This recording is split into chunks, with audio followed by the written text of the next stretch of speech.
We're on record. You just got back in time there, Tank. How are you, lads? You okay? Oh, good, mate, good. Yeah, I'll have to say... He's what? Tank's just chucking his washing out the way. There's always seems to be a last-minute panic. There's usually Primark bags in that room and all sorts. Mate, this is like, you know, when this room doesn't get used. This is why I forgot the computer was here. But they come in, right, that's our jack stand. There's just loads of clothes there. He's been on the weekend. There's just like piles of clothes. And I'm sat there and going, what the fuck's that? It's all his clothes. Does he still bring his washing back, does he? Laminated pouches. Anyone's interested? Okay. It's usually your missus has been to Primark, mate, and there's about 20 bags behind you. Yeah, do you know what? She stepped up a level. She's gone to Ted Baker this week. Ooh, go on, lad. Some of those tips must have come in. No, sorry. The Ted Baker bags protecting the Primark bags. There you go. Okay. Lads, I'll be honest. I was not looking forward to doing a podcast. I'm sick of football. It's shit. I'm not enjoying it. Jimmy's got a big smile on his face. He's loving football. So you might we'll just get Liverpool over and done with in a minute because I'm sick of it. Football's meant to be fun. Arsenal did that the weekend, didn't they? Yeah. Get it. Let's just get it out the way. Before we dive into Liverpool, the most random story, and we've got to be careful how we cover this, right? Because could end up getting in trouble. Something that I didn't expect to happen. It was a range of emotions. Was Casillas and Puyol announced that they had, actually, do you know what I'll do? I'll tell it like it appeared in our WhatsApp group. It was like, oh yeah, lads, Casillas is gay. Fair play to him. Okay, brilliant, great to see. Nice. You know, everyone was very, lots of congratulations. And then Tank must have gone on to Google Translate and translated Puyol's message underneath about it's time we tell our story. And I'll be honest, I was convinced there for a long time that them two had actually come out as a couple, but it turns out that it was just a big joke. And to be honest, it probably backfired on the two of them because they look like knobs now, don't they? They look like a pair of knobs. What did you make of that story? It was an unexpected twist. I thought, I'm still convinced. I don't know whether this is just in my head. Do you think Casillas is gay? I think there's a possibility he's being hacked and Puyol's like, yay, I can come out. And then he's gone, no, what's happened? Yeah, I think they've got together and said it's a joke. I think actually Puyol, which listen, that's fine. You be what you want to be. I don't care. But I think he is actually gay. And he's been stitched up. He's been stitched up. What did you, Jim? I'll be honest. You would be the hacker. You would be the mate that hacked them. Maybe. I mean, the old I'm gay is an old shout in it. That's so 2010. But poking people on Facebook next and everything. Yeah, it's just there's don't know. Everything's woke these days. So coming out and doing that, it doesn't mean anything if I do it to you, Jay, or whatever, because everyone will know. But when it's a global superstar, it's a bit different in it. And then poor Puyol. I'm convinced. I can't believe you never told me. And then he's gone, I'm only joking, mate. And he's gone, oh yeah, me too. Me too, pal. Yeah. Don't know what you're talking about. Too. Same hacker. It's funny you saying woke there, Jim. I had a guy, I'm getting the cabin built out the back, and the electrician came over before, and you just make small talk. I'm surprisingly, given my field of work, I should be good at the small talk, but I avoid lifts for the very reason that I just end up coming out with stupid shit in lifts because I have to fill the silence. But this guy comes over before. Coming out in lifts? What's that? You end up coming out in lifts? No, that was Puyol. That's where he sends his text. But this guy comes over to me before, electrician fella, and he just randomly started going on a rant about PayPal and how it's a woke company and they're trying to take your money and all this. And this is a guy who I'm bringing in to do work. And I swear to God, for 15, 20 minutes, he genuinely started talking about transgender people. He started talking about PayPal, and I'd only just met the fella. And I was thinking, Jesus, if Tank was here now, these two would have an absolute field day. Mate, that's true about PayPal, though. I've been on that. They can take £2,500 out of your PayPal account if you type something that they don't agree with. What's that all about? I wondered why you'd stop swearing on Twitter. Yeah. So basically, if I come out and say Jimmy's a bellend and PayPal don't like it, they can take £2,500 from my PayPal account. And that's an actual fact. Jimmy is a bellend. Tank only deals in facts, to be honest, lads. Oh, listen, hey, by the way, we haven't got onto it. Him getting, we did, carry on. No, go on. Him getting blocked, I forgot about that. You still got me blocked on Instagram, Tank. I've been messaging you on Instagram. I'm still blocked, I think. Jimmy, I'll be brutally honest with you, mate. I got my daughter to block you, and I don't know how to use Instagram, mate. So she's gone forever. That's it. That's it. Lost in the ether. Right, come on, let's get into it then. Get Liverpool out the way. Big game yesterday.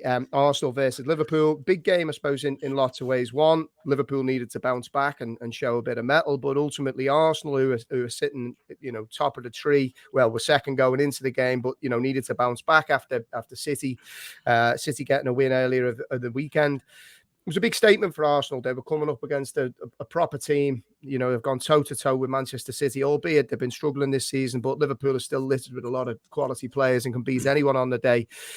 Jim, what did you make of it? Because ultimately, whichever way you kind of slice this, it's an absolutely massive win for Arsenal and the direction that club are heading.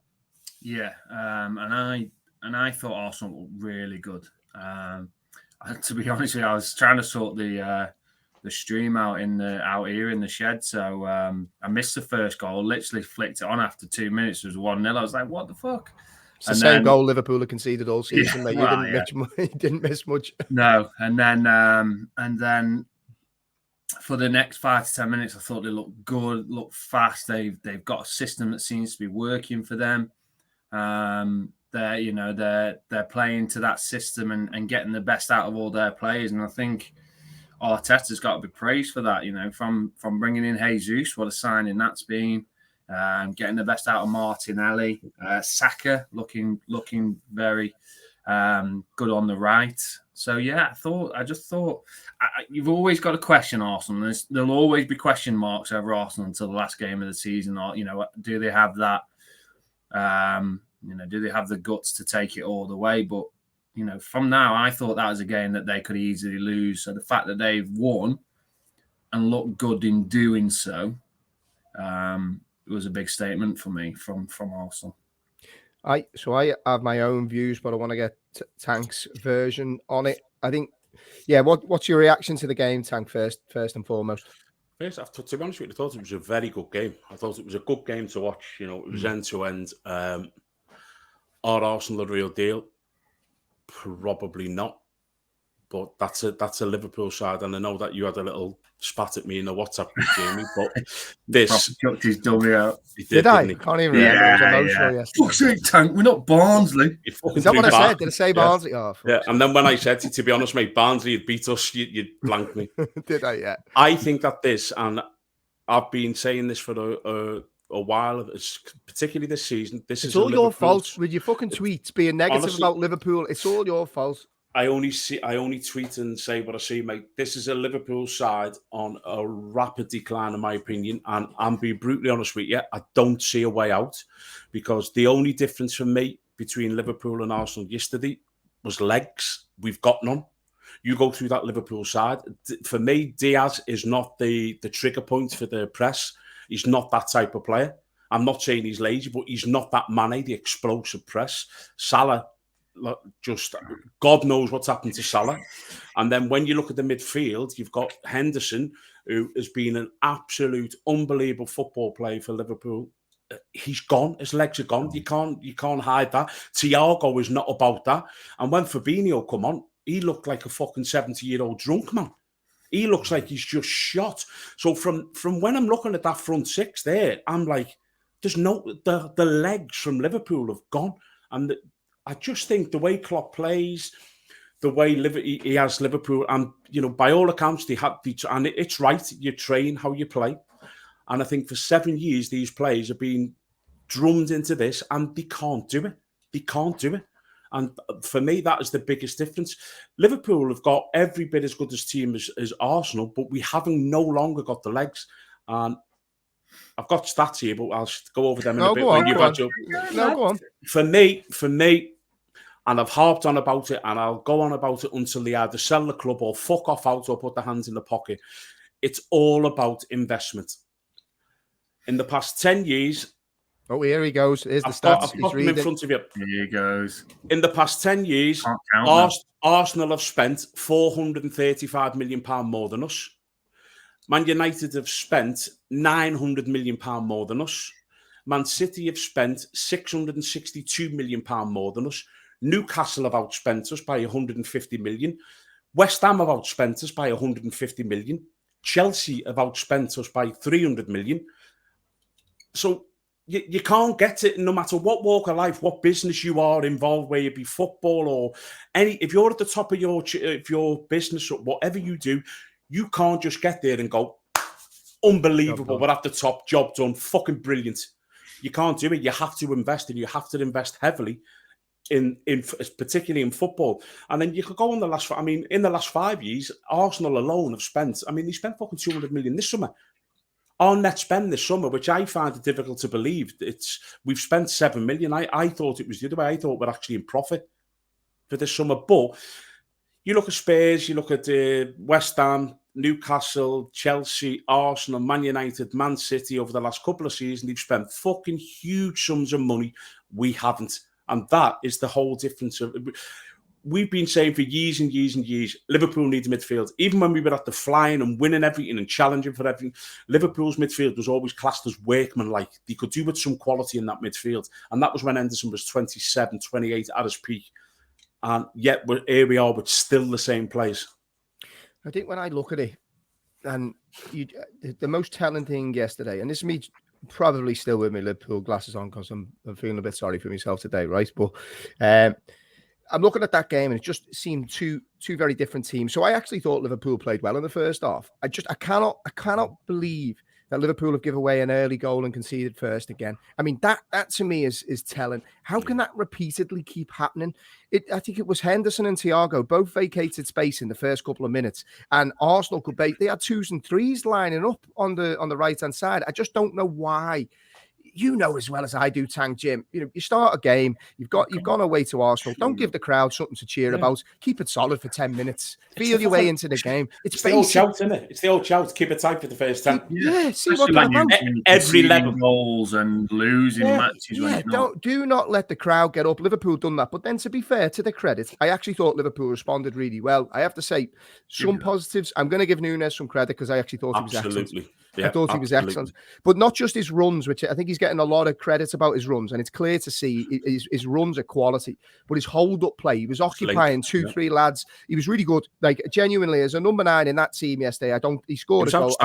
You don't think you can ask much more of him. I think Diaz looked great, but other than that, I don't think there was much Liverpool can write home about. And the big telling thing for me, you come out in the second half there, every change made us worse.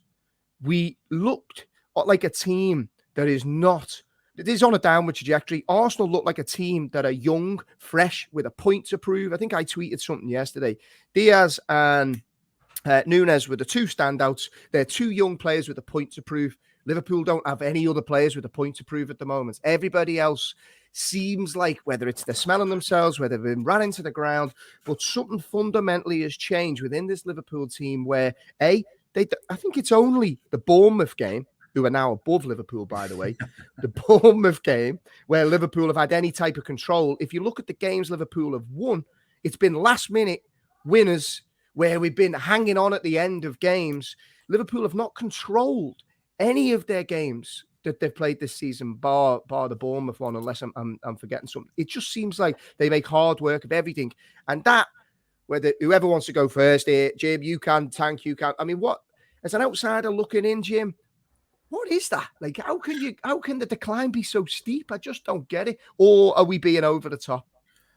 I think it's, I don't want to say it's both, but it's sort of sick of not winning. It's doing my head. This year, my watching the game yesterday, I genuinely didn't know Salah was on the pitch. I thought he came on as a sub until the second half. I saw him on there, and I had to check the lineups on my phone because I thought, when did he come on?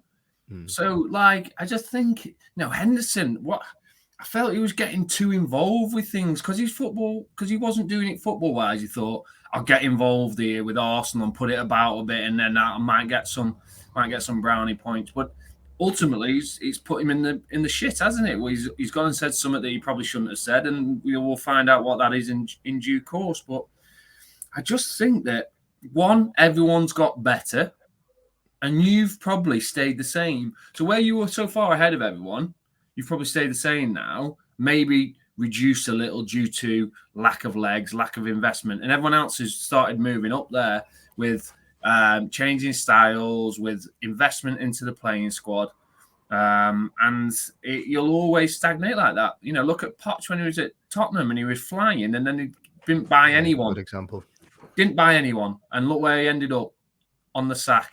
So you know, you've got to invest in that squad, and the owners have got to see that. And look, you've probably got away with it for the last couple of years, with having, you know, since you've brought in Klopp, you know, he's obviously worked wonders. He's worked miracles. But miracles don't always last. No. I said on this Bootcast about 5 weeks ago, Jamie. Bootcast on this Bootcast. There you go. Change your name, Bootcast. Bootcast. I said on this about 5 or 6 weeks ago, mate. I said these owners are looking at Klopp and saying this man's a genius, and they're asking him to do the job with his hands tied behind his back. And Jimmy's just the whole top and bottom of Liverpool's issue. It's lack of investment. There's nothing else what you can point the finger at. We've got one of the best managers, if not the best manager in world football. He's took us to the pinnacle of world football where we were at the top, and then they've gone, it's amazing what we've done. This is unbelievable. And what does my head in is when you wear like, because I have chats with fans like you do on social medias and all that. And it drives me insane the way they're saying, but it's not our cycle yet. Our cycle's next season. It's too fucking late. We will not even finish in the top 6 at this rate. I genuinely believe that. Only that we beat Bournemouth 9-0, we would have a minus goal difference. Who'd ever have thought that about Liverpool? Like 5 years ago. It's a massive problem, the investment. Well, there's two things that you touched on there, Jim, and I want to get both your thoughts on it. Look, it's a difficult one to comment because nobody knows what the hell was said. I have, you know, the Henderson thing you mentioned. For one, I have to say, look, it could be proved wrong. And if he has come out and said something racist, throw the book at him. You both know my views for obvious reasons around racism. I think we all shared similar views. But I don't think Jordan Henderson has said anything remotely racist. Let's be honest here. And he's, of all the players, if you're going to pick, he'd be last in the list that I would pick of saying anything of that nature. I think do you know what I actually think? The issues that Partey was allegedly involved in, I reckon he's probably looking and said something. Did you see Arteta's response today where he come out and said... I've seen it. That was my initial reaction, was he said something along the lines of the allegations against Partey. Yeah, something like that. Because Arteta come out and I was expecting a strong response. Like, let's be honest, if one of your players has been racially abused, the manager's going for it. He just is. Remember Gerrard after one of his players? And rightly so, it was brilliant. Whereas Arteta basically said, while smiling, what goes on the pitch stays on the pitch. And that says to me, Henderson's probably got him with a good one there. I don't want to talk about it. Let's just move on. Tank, I suppose it's the way of the world, though, now that we live in, that social media have got Henderson hung, drunk, quartered, you know, all that good stuff. Judge, executioner, jury, all of it. You know, he's a. I'd be astounded, mate, if Henderson's done anything like that. But what I'm more interested in is what the fuck have I missed me? What's he been fucking accused of? We're not going. Yeah, we're not going. Anyway, we'll put it on to the next Man United. Yeah, no, come on. I haven't got my phone. Hey, there's a private chat there. Text me in that bottom there. So I don't know, but Henderson for me, zero chance of coming up with that. No way. Yeah, no, it was a strange one, but hopefully that'll all get cleared up. And yeah, I suppose to finish, I mean, when you're looking at that game, and we're going to come on to Manchester United in a minute. Does anyone understand the handball rule? Can I genuinely? I don't want to be like, I don't want to be that fan that's, you know, ultimately. Jimmy sending those WhatsApp messages while I'm trying to concentrate. Tank, look at your phone there. Don't comment. Oh, is it? Okay, good. I'm going together. Yeah, I think, you know, I don't want to be that fan that I think ultimately Arsenal battered Liverpool in the second half. Liverpool were shite in the second half. I thought Liverpool were better team in the first half, but ultimately Arsenal deserved that win. So I don't want to sit here and be like, decisions went against us, blah, blah, blah. But let's call a spade, lads. That handball decision is absolutely blown my mind. And then if you look at the Rashford one in the United game, I have no idea what handball is. I thought it was if your arm's in an unnatural position. Have I got that wrong? And stops and impedes the ball. Like, I get it's close, but I thought that was the whole point of the rule change, that regardless of whether it's close or not, if your arm's in an unnatural position and it hits it, it's handball. Yeah. So even like when people have been sliding on the floor and the ball's hit you, you can do nothing about it. If your arm's in an unnatural position, it's handball. It's a penalty. I genuinely don't get it. And this is me that was delighted it wasn't given, but I don't get why it wasn't given. But you know what we haven't spoken about as well? How the fuck is that a penalty, by the way, for them? Oh, the Thiago one. I mean, listen, you can make anything look really bad in slow motion, but even in slow motion, he puts his foot down and then he gets shot from someone in the crowd. I mean, that is a booking for diving, in my opinion. Listen, I get it when sometimes you just clip someone's foot and you take the feet from under them, but that is a little tickle on the calf and he's gone down like a shot. That is never a penalty. And that's got nothing to do with me supporting Liverpool. That's never a penalty in a million years. It's shocking. I don't know if you've seen the video. Do you know what it was? I don't know if you've seen the video of Ian Wright saying exactly basically what Tank just said. He was like, I just can't understand how that is given as a penalty. And that's his team. Now, I just think if that is going to be a penalty, and again, Liverpool glasses off, if that is going to be a penalty and that's the bar now, all contact in the box is going to result in penalties. And that then we're in very dangerous ground because ultimately all you need to feel is a touch, irrespective of what's happening in the play, and you're rolling over. And the problem now with VAR is it a clear and obvious error? Probably not, because there has been contact. You know what I mean? It's very, very dodgy ground. But I have to say, Arsenal deserved the win. So it's not like it wasn't an undeserved win, but yeah, it was a strange one looking at those. So I want to come on to Man United because Cristiano Ronaldo, there was a stat, lads, and you've probably seen it doing the rounds, and it's absolutely blown my mind, right? Ronaldo stats, so 700 league goals. Haaland, the machine that he is, given his age, would need to score 40 goals a season until 2037 to equal Haaland's record. Now, for whatever we've said about Cristiano Ronaldo on this show, coming back to Manchester United and the impact that's had on the team, that blew my. I knew he'd scored a lot of goals, but Tank, I can't get my head around those numbers.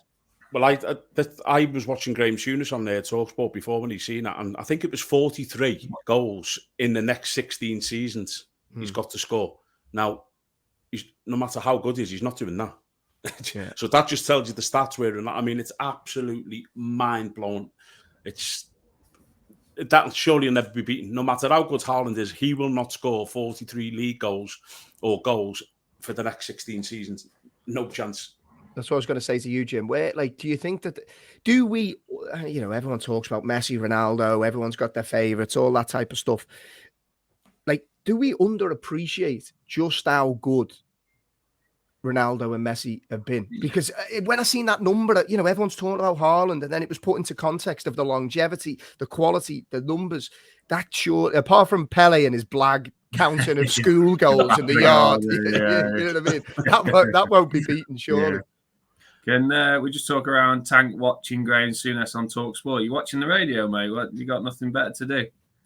No, it's on YouTube. Level up, son. Come on, YouTube. Level up, son. You're right. Them numbers are phenomenal. And you've got to understand, Ronaldo's goal scoring when he was younger was awful. Like, if you look at his stats up until he was like 22, 23, so that just tells you how much better he is. And Haaland's goal scoring at the minute for his age is phenomenal as well. So for Haaland to be at that starting point, which is miles where Ronaldo was, and still have that far to go, it's unbelievable. It just shows how much of a machine he was. And then, if the only person I feel sorry for is Karim Benzema, because he's just absolutely put Ronaldo on a plate and he's got no recognition whatsoever until Ronaldo's left, and now he's seen as this absolute worldly player. But Benzema did 95% of Ronaldo's work when he was at Real Madrid, and Ronaldo's got them numbers. So, but Jamie, is it Messi? I've seen someone say is it one club goal? What is it? He's 9 goals behind 700. I thought it was, and he's in 123 games less. Yeah. Well, if we're talking about, and I'm going to get you both your opinion now on who your actual GOAT is, but if you put it in the WhatsApp group the other day, Tank, I'm delighted that you did. Everyone was impressed by Haaland's numbers, but it's worth remembering Haaland, age 22, had 173 goals. But for me, the real GOAT, the real Ronaldo, at 21 had 191 goals, a World Cup, and 2 times the best player in the world. Now, with that, If you had to pick, I'll come to you first, Tank. Who's your top three? If we're talking, these Messi's, Ronaldo, whoever you want, who are your top three? It's a tough one because the real Ronaldo for me is the greatest that I have ever seen. Some of the stuff he used to do, but it was who he was playing against back then as well. He was playing in that Italian league where you could basically volley players in the head if you want. And the pitches, have you seen that pitch? Yeah, playing on that video. It's like it's just pure sand and mud. Yeah, and the stuff what he used to do, and he could beat teams on his own, and he was just an absolute freak of nature. But then you've got to go back to these two, Messi and Ronaldo, and it's how long they've done it for. I know he got his injuries, but for me, my top three, you'd have to have Messi as number one. You just have to, because he could win trophies, games, everything on his own. He could take the ball off the goalkeeper, beat 42 players, put it in the net, or set you up, or whatever you want to do. So for me, he's the best. Then the real Ronaldo was second, just because he is the real Ronaldo. Yeah, and then Ronaldo is under them. What about you, Jim? CR7 number one, mate. What? Really? Ahead of Messi? Ahead of Messi? Yeah. You're going to have to give a good pitch here. Yeah, that's absolutely fine, mate. I think Messi is very. So if you could get one player for your team in their prime, you're going Ronaldo over Messi. It depends what team I've got. No. But if I could get one player in the prime, it'd be Ronaldo. I think he's more rounded, so he can score left foot, right foot heads. Oh, Jesus. Are you doing this just to be the Simon Cowell of the podcast? Got to be. You're on the wind up. I can see it in your eyes. No, mate. Genuinely. He's gone up. He's gone full smoke. He can head. He can shoot with his right and his left. Yeah. Right. Can he take 42 men on his own? He can't. So just to go back, Jim, you said Cristiano Ronaldo is more rounded than Lionel Messi. I think he can score more goals, more rounded goals than Messi. Yeah, more headers, more more right foot, more left. He's fucking melted under the pressure. He's done it in more leagues. So he's gone and proved his worth at every league he's played. You're struggling here, lad. No, I'm not. He's not been surrounded. Sweat dripping on his microphone. Because if Haaland stays at City now for 15 years and City still have this team, I wouldn't consider him anywhere near as good as any of the other. I still wouldn't consider him as good as Alan Shearer, for instance, because Shearer was playing in an awful team and scoring 200 odd Premier League goals. So Messi's been surrounded by Xavi, Busquets, Iniesta, Thierry Henry. And Ronaldo's had Roy Keane. Now, don't get me wrong, Roy Keane's decent. Hang on a minute. Ronaldo hasn't just had Roy Keane. He's had some of the best players in the world at Real Madrid. And hence when his goal-scoring exploits match Messi's. And Messi had another 5 or 10 seasons at Barcelona before Ronaldo even turned up in the Spanish league. So, and Messi's come into La League and been found out. He's been found out. Stats this season. You've not seen him this season, lad. Scored 3 kicks, lad. Oh, no. He's ripped the league up, mate. You're struggling here, Jim. I'm not struggling. It's Ronaldo all day, mate. CR7, R9. Messi's third. Oh, my God. Can't you disconnect him? Fucking hell, Jim. You're on the wind up here. I just think he's too one-footed for me. He's too one-footed. I can't handle it. Oh my God! Show him onto his right. Why is no defender showing Messi onto his right? Because they're on the floor. They can't get up. So is that your final answer? Right down the line, you sorted. Is that your final answer, Jim? That's my final answer. CR7. R9 would be top if he had. Did you hear what he just said, Jamie? Jamie, you've overlooked that.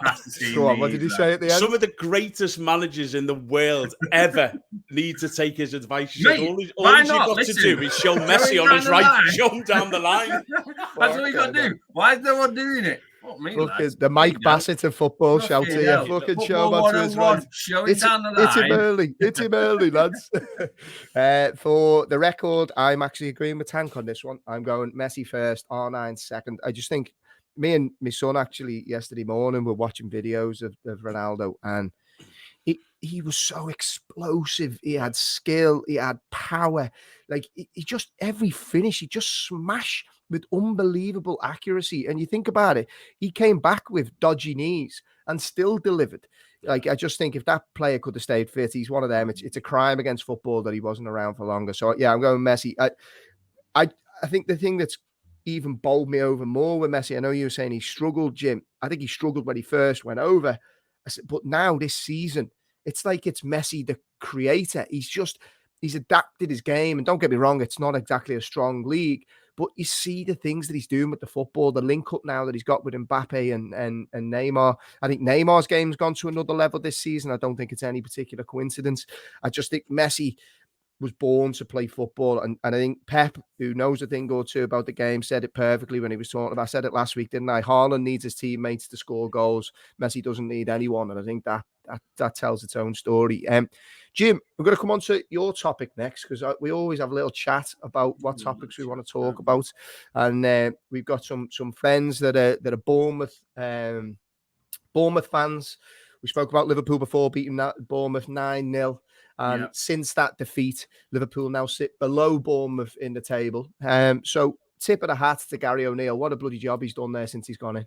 It's not even that though, mate. When Bournemouth sacked Scott Parker, the whole world was up in arms. Everyone. I'm sure we even said it, like, I can't believe they sacked him after 9-0 defeat, which probably in hindsight was still quite harsh. But we on this podcast said about Bournemouth, they will finish bottom of this league with the worst points tally in Premier League history. And all of us agreed. You said that. As I said, everyone agreed. And then... So when he's wrong, it's all of our fault. Yeah, I was going to say... And then he's like, I told you. Say, I'll listen back and you'll all go, yeah, you're right, Jim. Spot on, I agree. I definitely think that's what you said, Tank. And then, to be fair to them, mate, they've pulled it around and they're getting results. Leicester at the weekend. Leicester should beat Bournemouth, no problem. I know Leicester in a rut, but they're coming from behind and winning games. They've got a steal about them now, and they're in the process of being bought as well, aren't they? Someone's buying them, going to make them a big stadium, going to chuck a load of money into them. If they can keep that up. And if Gary O'Neill doesn't get the job, then fucking hell, someone needs shooting, because he's done absolute wonders for when he's took over there. Be hard not to give it to him at this stage, Tank, wouldn't it? Do you know what the thing about it as well is, like, actually no one's been linked with it now, have they, at all? You heard names like Sean Dyche was linked and other names were thrown about, and to be fair to him, the job that he's done, it's like no one's been linked with it. So I hope he gets it. I'll tell you what I wouldn't want to see happen though, Jimmy, is a new stadium being built there, because I think that suits them.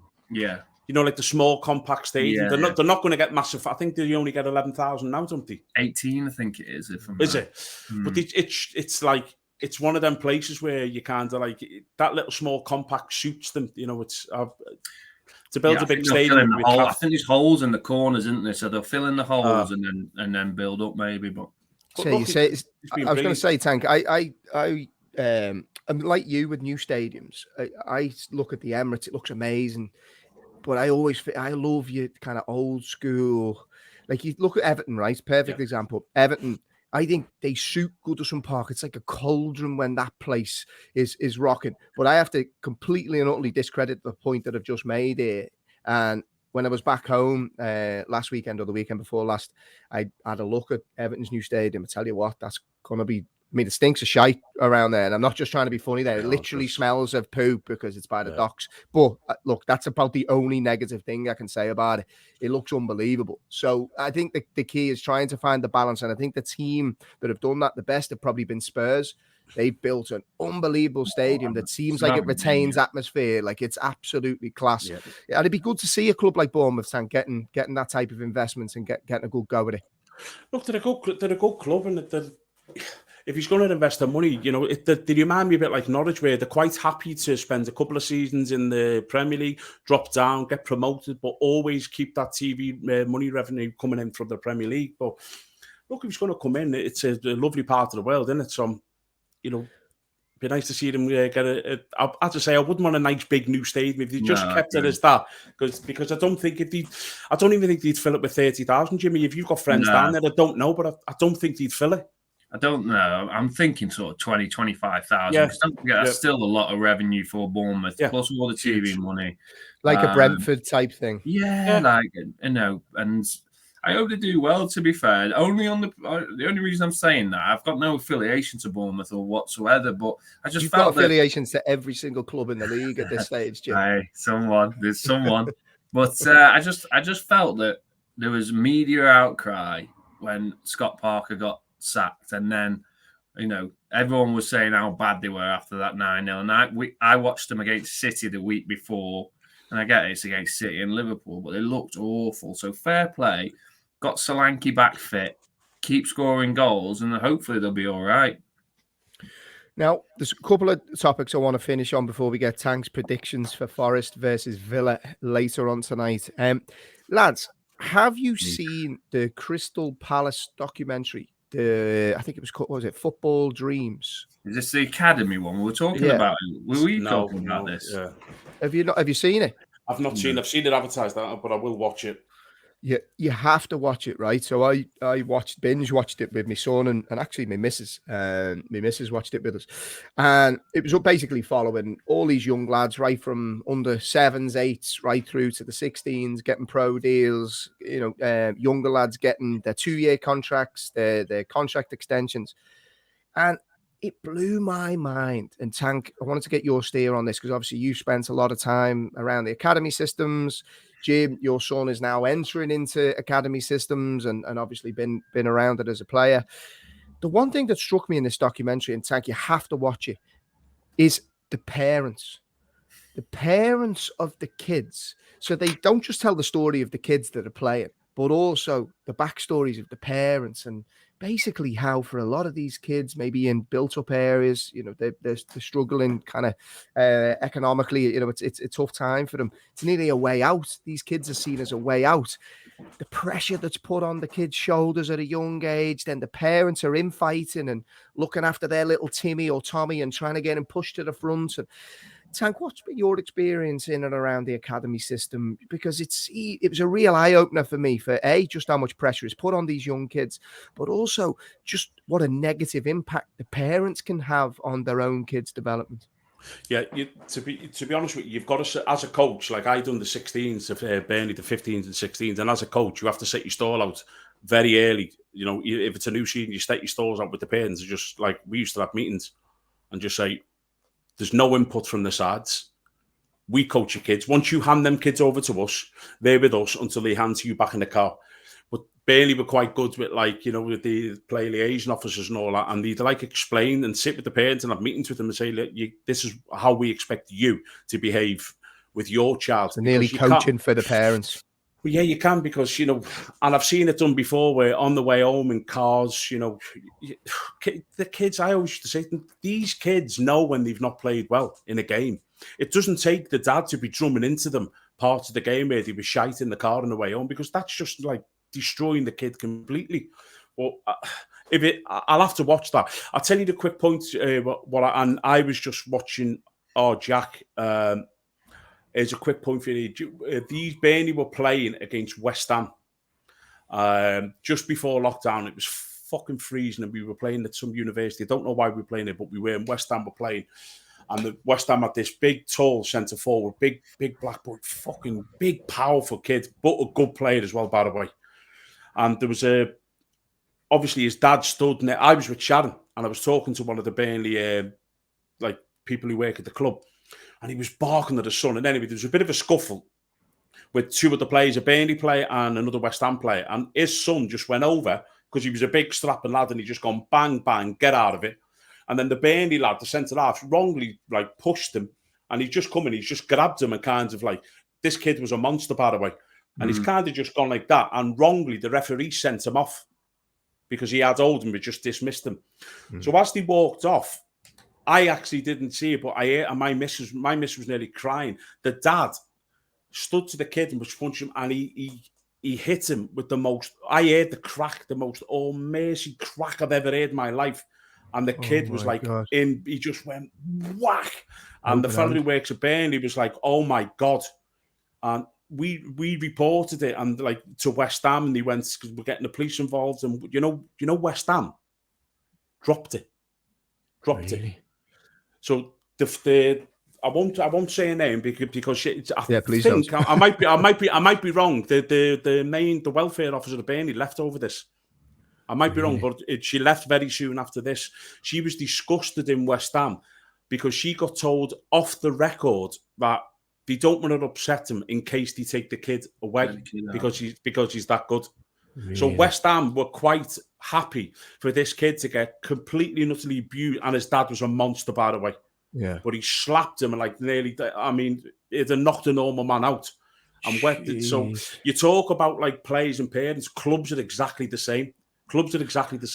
So are you saying that clubs will turn a blind eye, not just in that instance, but generally to whether it's bad behaviour, everything, as long as they can protect their investments?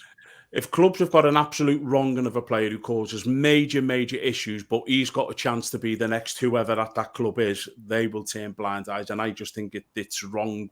It's right throughout the game. Parents are shocking, but clubs do turn blind eyes like that. Jesus, that's an eye opener, Jim. I mean, have you experienced anything? I mean, albeit whether it's as a player, but now as a dad and Archie entering into the academy systems, how have you found it? Because I think you butted heads with a few parents over the years, haven't you?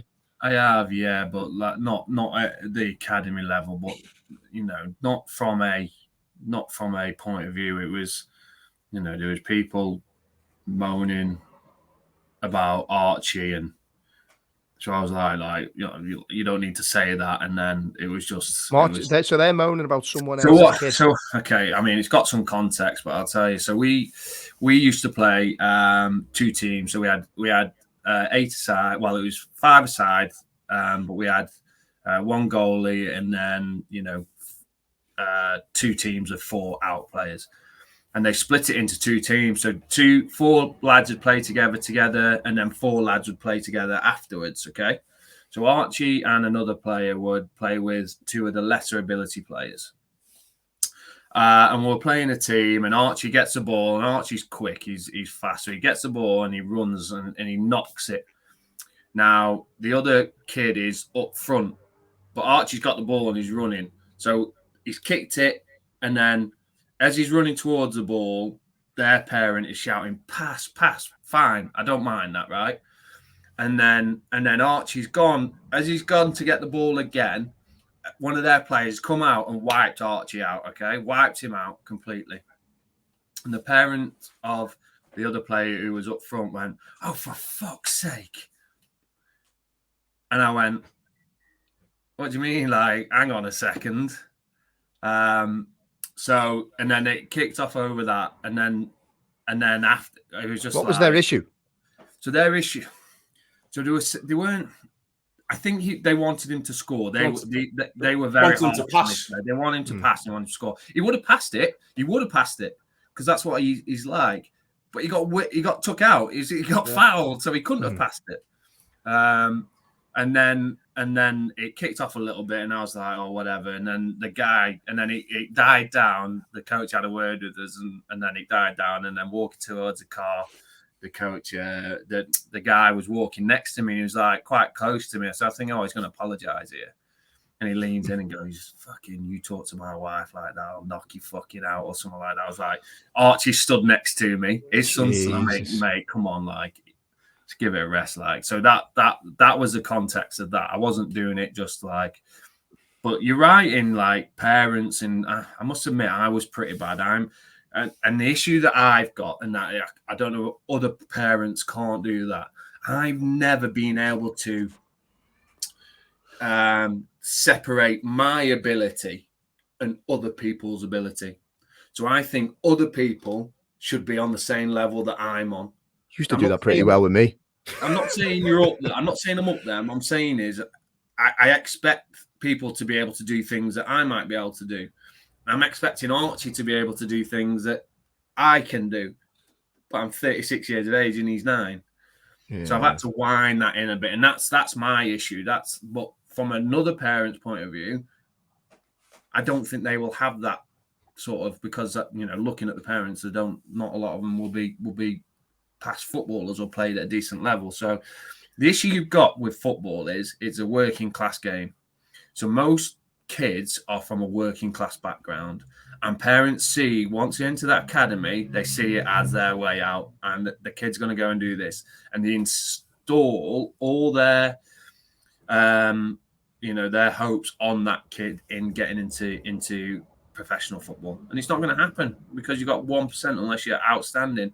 And this is where I'm lucky in that I'm no issues with Arch playing in academy. That's what he wants to do. He's got no pressure, but he'll always be instilled that he needs to do schoolwork. He needs to do, he needs to be drilled in, because the likelihood of him becoming professional, I know, is slim, in minute 1% or 0.1% or whatever it is. So, that's the issue with kids football. Tank, Jimmy made a point there. Jimmy's in a nice position that I suppose not everything is resting on Archie's shoulders, for example. But in this documentary, for some of these kids, they probably haven't got that luxury, and the parents haven't got that luxury, and therefore, as a consequence of that, so much falls on them kids' shoulders. And even if you're telling them that it is a 1% chance or even less, like Jimmy said, that's still a chance to change their life. How do you think, having the experience that you have within the academy system, how can clubs manage that? Because ultimately, you're not going to give your kid the best chance if you don't put pressure. If you're putting too much pressure on them, like you said there, and I'll hold my hands up. I've been guilty as anyone. That car ride home sometimes, like my son will ask me, and it's misguided passion from me, I think, is the way. I love him so much and I just want him to do well. It only ever comes from that. But then you forget that they're kids sometimes. And we have this conversation in the car where he wants a mark out of 10 in the car after every game. He's like, "What did I get today, Dad?" And don't get me wrong, I'm not going to be giving him 2s out of 10 and giving him bollockins or anything. But do you know what I mean? You're not getting like you fucking shite, son. Shite, 2 out of 10 and no dinner. Go to bed. Yeah, but he wants that feedback. But I also know that during games he'll look at me to get my approval. And I don't want that. And I want to cut the apron strings, and I want him to do it for him and not worry about my reaction. So I feel bad for that already. Any advice or learnings that you've had within the academy system, whether you've had it with Jack? I mean, did you suffer similar with Jack when he first started getting into the game, or are you just going to make me feel terrible now and say you were an amazing dad from the start? No, it's not. And the simple reason is it was my dad. My dad was like, I used to come with my dad and be like, how do you think it done? He was like, you done, son. My dad was just like, fucking, and I'm not just saying it because I had an uncle who, I think I've mentioned to you, I had a cousin who was played centre half at Everton. He was fucking unbelievable. My family had Dave Rogers played a lot in Ireland. You probably know him, Jamie. Yeah. He had a good career in Ireland, but my other cousin, Eddie Lane, was phenomenal centre half at Everton. Like, everybody was after him. But his dad was always on him, like bad during games, and he actually walked off playing for Everton, threw his boots and said, "I'll never play football again." And he never. And I think he was 15 or 16 at the time. My dad was the polar opposite. My dad would take me all around the country to play football, and I've never heard my dad say, "Well done, shit, good, bad, indifferent" on the pitch when I was from a kid, 10, 11 years of age, all the way up to professional. He just kind of like, his motto was, no matter what I shout or say or don't shout, it's not going to make a difference on how you play or where you're going to go in the game. So there's no point me giving you all of this spiel, because one, he knows a bit about football, but he likes watching it, and that's about it. And I think I took that with Jack. I just used to tell Jack just to go out and just play football, just enjoy it. I'll try and help him and shout him in positions where get back or cover here, come left or something like that. But when we're in the car, I'm just like, "All right, mate, done well today." And then we just like have music on and stuff like that. So I think I was kind of fortunate to have that instilled from me dad. So I've just kind of took that into Jack. And he's got enough pressure, without sounding the big-headed or not. He's got enough pressure, because the level I played at. So I don't see the need for me to pile any more on his shoulders. Yeah, it's interesting. Yeah, it's definitely something I think I'm trying to work on. I think, Jim, you're trying to work on it too. Mate, I've stopped training now. I sit in the car because I know that he constantly looks for me because of the feedback that I've been giving him. So on Friday, was the first time, and this is at Academy. Okay, he's not been there long, and it was the first time I saw him genuinely having fun. And I thought, you know what? And then he had his match on Sunday. I just left him to it, and afterwards we went to McDonald's, and everything was sound. Like he didn't give him any grief, didn't say anything. Said you did well, scored some good goals. We talked about his goals, and that was it. We didn't talk. The only thing I said to him was after the, because they played a lot of games. So by the 5th games, you're still trying to do stuff you were doing in the first games, but your legs are a bit tired. That's probably when you need to just keep it a little bit more simple. That's all I said to him, which is just sound advice, I think.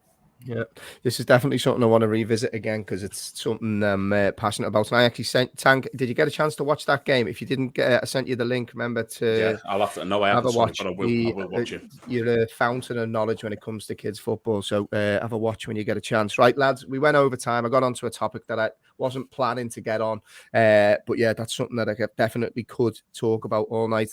Before we finish, Tank. Predictions for Forest Villa tonight. 2-0 Forest. Quite easy. Ooh, feeling confident? I think Villa are shit. That's going to come back and bite you tomorrow when I chop up. Listen, my predictions are quite good. I said to you all right at the moment. 3-1 Arsenal, and to be honest with you, I thought Firmino's goal was offside, so it should have been 3-1. Jim, what about you? Everton prediction, come on. Oh, was unlucky. That was just listen. That was unlucky. That coupon. No, Jimmy won it. You got to. I didn't see the other results. I didn't check. All one. All one. All one. Apart from them blue nose bastards. I'm still not over that dog shit story last week. That fucking made me laugh. Jim, Forest Villa prediction. Your mate Jesse to get on the score sheet. I can only see it. Honestly, I can see it just being an awful game. Like, no one wanted to lose. It's just being awful. Like, Forest letting Villa have it for 45 minutes and Villa letting Forest have it for 45 minutes. But they're both changing formation, 7-2-1. eight at the back. But I can only see Villa. I can see like a draw or Villa winning. I can't see I don't know, mate. Honestly, it's too hard to call. It's going to either be an absolute thriller or it's going to be awful. That's it, Jim. You cover all bases like normal. Cover all bases, and then what he'll do is he'll chop it up and say, "See, lads, I said I got it right." 2-0 Villa. I just said 2-0 Villa. Right, lads. That's enough for tonight. Double. Jim, you said you have got a lot of man jobs to do. What are man jobs you got training at half an hour. And listen, I got a text message off a mate yesterday who, he's one of Archie's, from one of Archie's old teams. And he just texted me yesterday going, "Oh, what are you doing tomorrow?" Like, I was like, "Oh, he's just texting me to see if he's all right." I was like, "Oh, yeah, he's all right, mate. Yeah, I'm going here and doing that." And he was like, "Oh, can you pick up a dog cage in Hickson? I bought a dog cage and bring it to me." I was like, "What? Fucking hell. All right, mate. Yeah, nice one." So I've got to go pick that up now. You said, yeah. It's literally like, I could walk there in a minute. It's not far. What a random reason to get a text there. Was you thinking you had your mate was being all sound? Yeah, that's like, I thought he was going to say, "Oh, we'll miss Archie and we'll have him round," or, something like that. I was like, "Oh, can you pick a dog cage?" Yeah, I can. Like, sad. No problem. Right, we'll stop talking about dog cages because I need to get this wrapped up and done and edited and all that good stuff. So, lads, enjoy the rest of your week. Great to catch up as always. Everybody that's listening back home, we actually love the feedback that comes in each week. I actually got some great random feedback off my missus' brother, who was like, his mates in work listen and watch the podcast on a weekly basis. He didn't tell me the names, but yeah. So Columba is Noreen's brother's name. The lads that listen to it in his work. Hope you have a great week. Thanks for the support.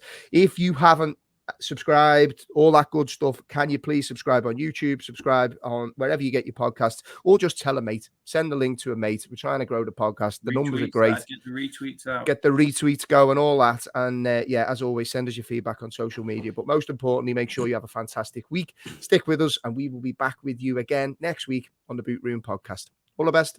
Cheers, boys. Cheers, lads.